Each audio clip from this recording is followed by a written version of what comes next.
Hi everyone. I'd like to welcome you to this talk today. I am Stephen from Embry-Riddle, and today we're going to be talking about acoustic localization as it pertains to both the AUVSI competitions, that being RoboSub, RoboBoat, and RobotX, as well as just in the problem space overall in robotics. So let's get right into it. So what we're going to start off is just kind of high-level overview of the problem, what we're actually working with, and we're going to go into what you need to have in order to solve this problem.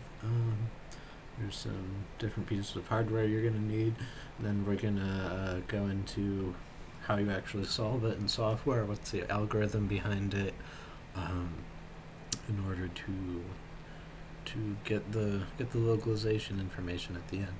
So, first to start off,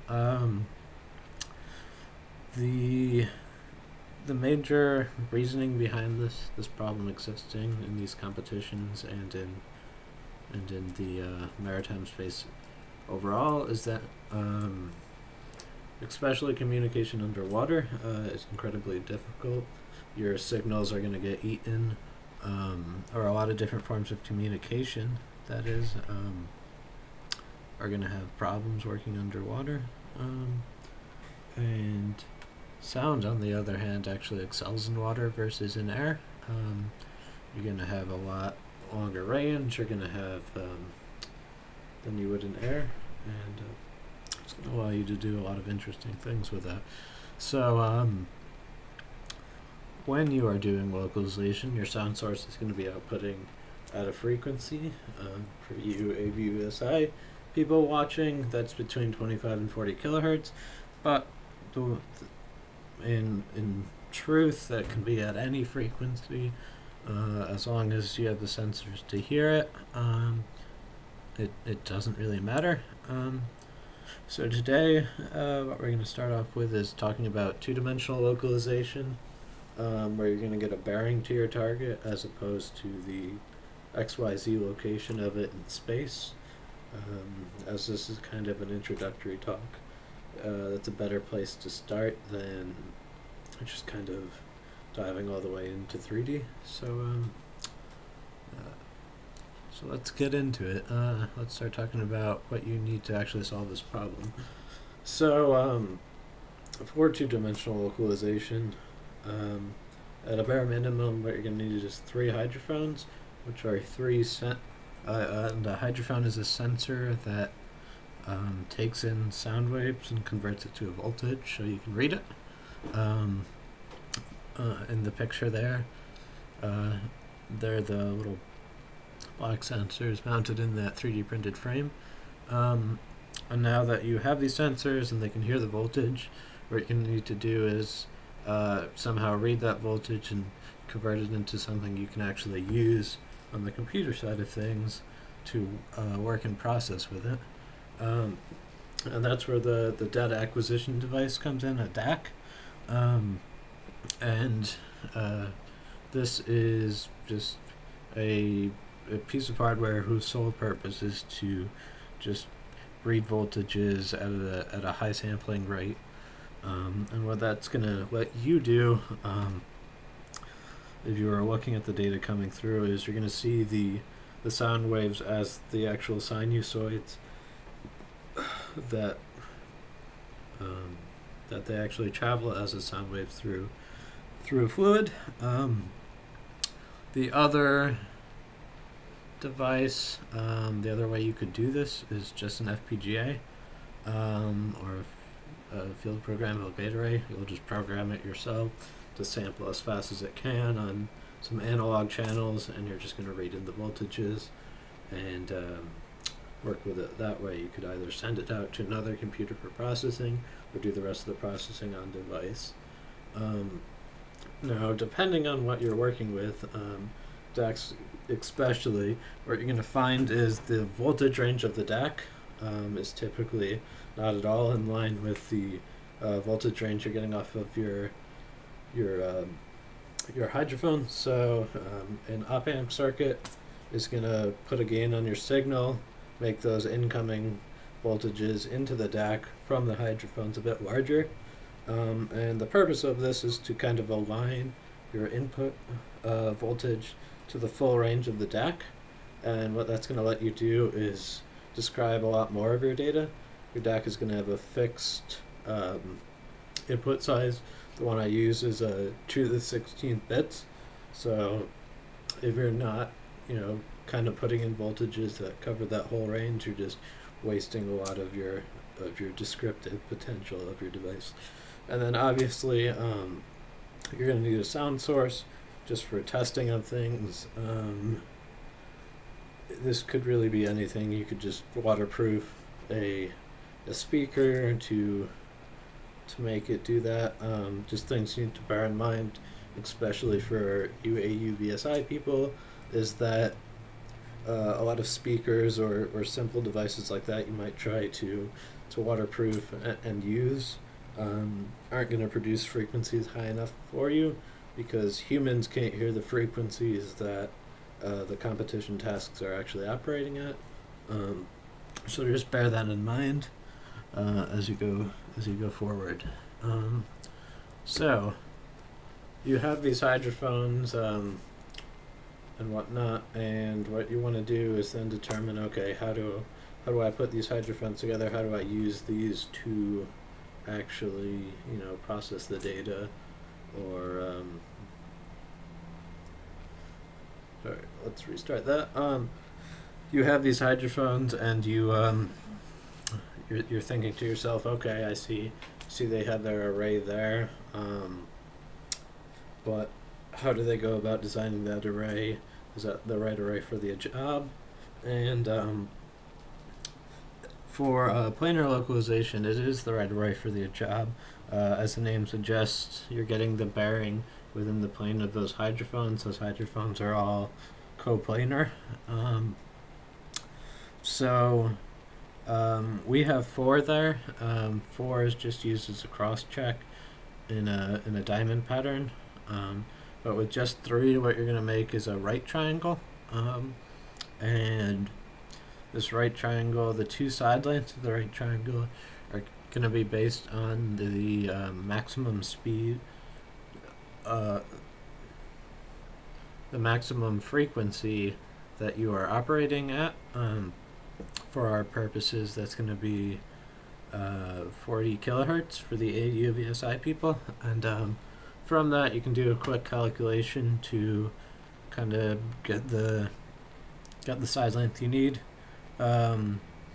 which is 1.855 centimeters. Now, why this number is important: if you go wider than this at that maximum frequency, you can get more than a full phase of or more than a full half of a phase of a signal as your input into your DAC and what you sample it with.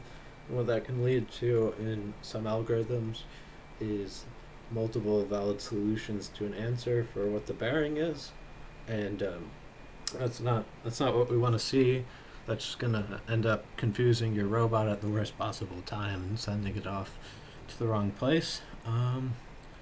So yeah, and as you can see, talking about the planar array, you get some bearing off of the front of your triangle there, telling you which way to go. So we got our array, and we got all of our hardware to listen to it. What do we actually do with the data? How do we work with it? So just I'm going to give a brief kind of look at it before we go over the MATLAB side of things and talk about it a little more, and show you guys actually working with this data. So this algorithm is kind of a 3-step process to take the data from the raw data you see there in the first picture and kind of bring it to that nice, clean, and small amount of data you see at the end. So what you're first going to do is filter it, then you're going to find the front of the waveform, and then you're going to compute the bearing. And I'll talk a little bit about more about why you do each of these things as we go through the code. And then the last little bit for you to consider is that bearing you saw on the last slide. This is how you actually calculate it. There's a lot of derivations, and we're going to link that paper for you in the description. But essentially what we're looking for is at that front of the waveform we know the phase of each signal, and there's a relationship between the phase of each signal that can be computed to back calculate the bearing. And this is a pure geometric relationship, the full derivation of this. So it just has a strong mathematical backing for any of you who might, be a bit concerned that I've just put this random equation up there. So moving on, we're gonna quickly switch over to MATLAB here and show you guys some of this actually in action. So the first little bit here, this code is going to be published in the description, but we'll just talk through it a little bit and then run it and show you guys what it's doing. So this first little bit here, as we're not actually live recording data, is just going to be to load in some data and of a previously logged hydrophone run and move it into an array. And then as we talked about before, the next step is filter, or the first step in the processing. And the first step for us, let me just run this section here. The filter we're going to use today is just a bandpass filter to try to take out some of that noise and then be able to work with it a bit more clearly, not to see the random noise in the environment. So looking at what we've got, this is our initial waveform coming in, a bit noisy, all over the place, and then this is what happens after we bandpass it. So what you're going to see here is a lot of your noise floor kind of in the front and towards the back of the waveform is completely knocked away, and then what you're left with is just the data right around the frequency target you're looking at. And to answer the question why there's all of this frequency information throughout the entire waveform, a lot of what you're seeing here is reflections in the data, and reflections are just off of anything in your environment. So whether you be at sub and it's the walls of the trans deck, or whether you're at boat and it could be the reflections of the water or the shallow ground where you're driving, all of these things are going to reflect data, and this reflected data unfortunately is not what we're looking for processing, because when data gets reflected there can be phase shift in it, and as we saw in that equation there, those phase shifts can clearly have an impact on your ability to correctly calculate the bearing.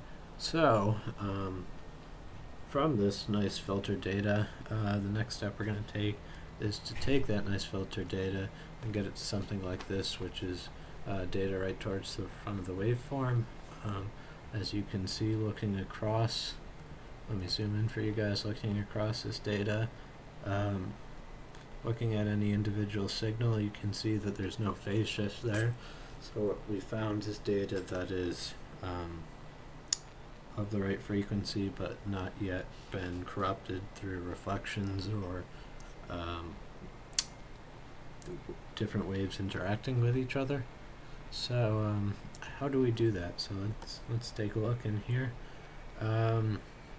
For our purposes today, all we're using is just a simple voltage threshold. What you're going to find for a lot of these cases is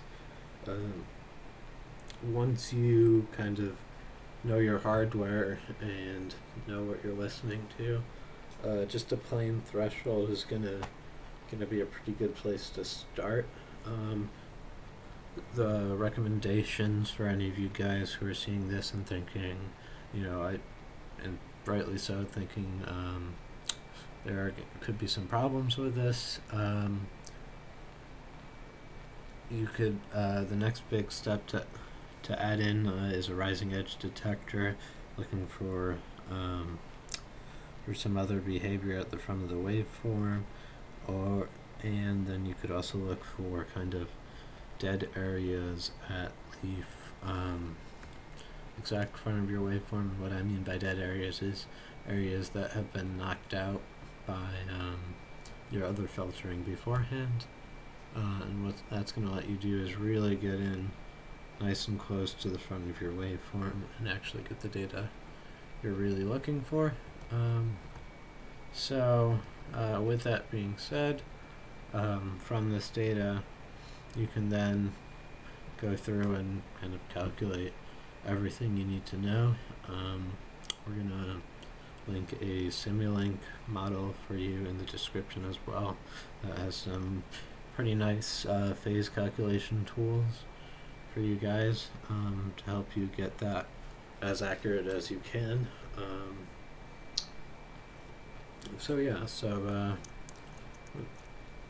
Having gone through that, we're going to pop back over to the slideshow for a second, and just before we leave, the last little bit I want you to consider is that what I've shown today is just kind of the first step at attacking this problem. It's going to get you reasonably accurate results, and what you're going to find just in rare cases you might get a bad calculation. You might hit the wrong part of the waveform. So what can you do to improve that? What should you really think about? So especially for competitions like Roboboat and RobotX, what you really do need to consider is that the surface of the water is a source of reflection, and what that's going to do is it's going to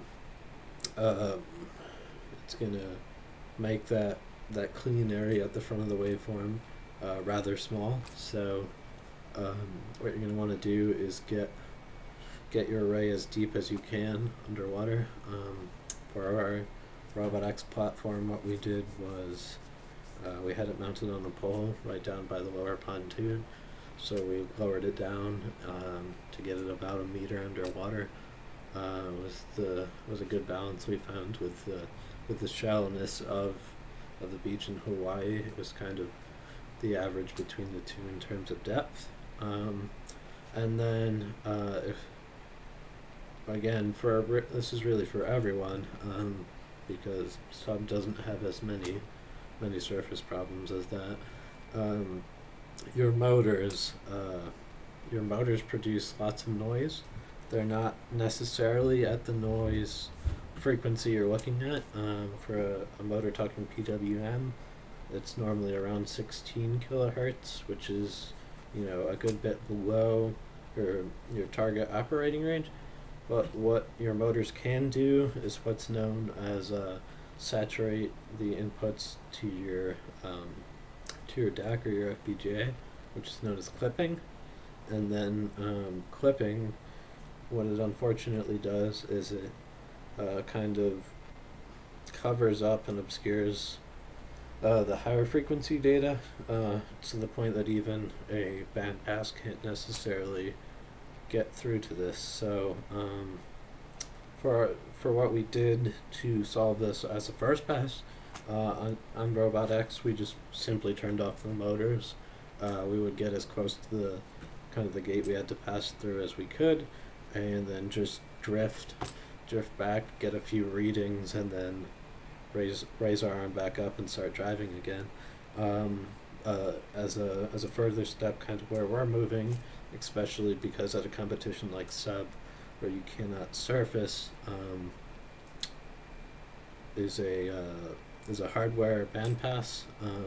So before that clipping data would get to your DAC or to your FPGA, you would have already filtered out the data, so your high frequency data is all still there and it's not lost. All right, so kind of finishing up, just for those taking the first step at attacking this problem. The big things you're going to want to do, you're going to want to kind of know the noise of your system, and you're going to want to minimize it as much as possible. Filtering is great, but at the end of the day, the less filtering you have to do, the better. Testing is crucial. One of the reasons I showed kind of a more simplified algorithm here is that a simple algorithm with more testing is often a lot more successful than kind of a whole lot of time delving deep into signal processing. And then finally, as I just sort of alluded to, what I've shown today isn't really the only approach you can take to solving this problem. It's just a good first step. It's gonna produce you results, and it's a good stepping point.